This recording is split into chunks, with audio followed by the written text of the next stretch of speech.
Welcome to Chillin' 101. We hope this video helps.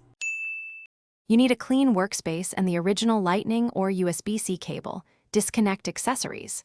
First, inspect for obvious damage and remove the SIM tray so moisture or debris isn't hiding. Then force restart. Press volume up, press volume down, hold the side button until the Apple logo appears. This clears many software hangs. Once done, plug into the charger for at least 15 minutes. Make sure the charger and cable show a charging icon before moving to deeper steps.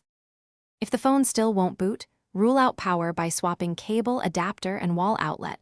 Weak chargers mimic dead devices. Next, connect to a Mac or PC. Put the device into recovery mode or DFU mode. Recovery allows an update.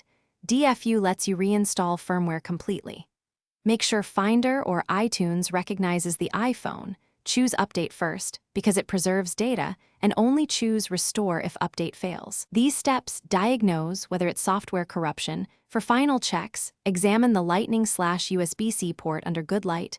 Remove lint with a plastic toothpick. Dust can prevent charging.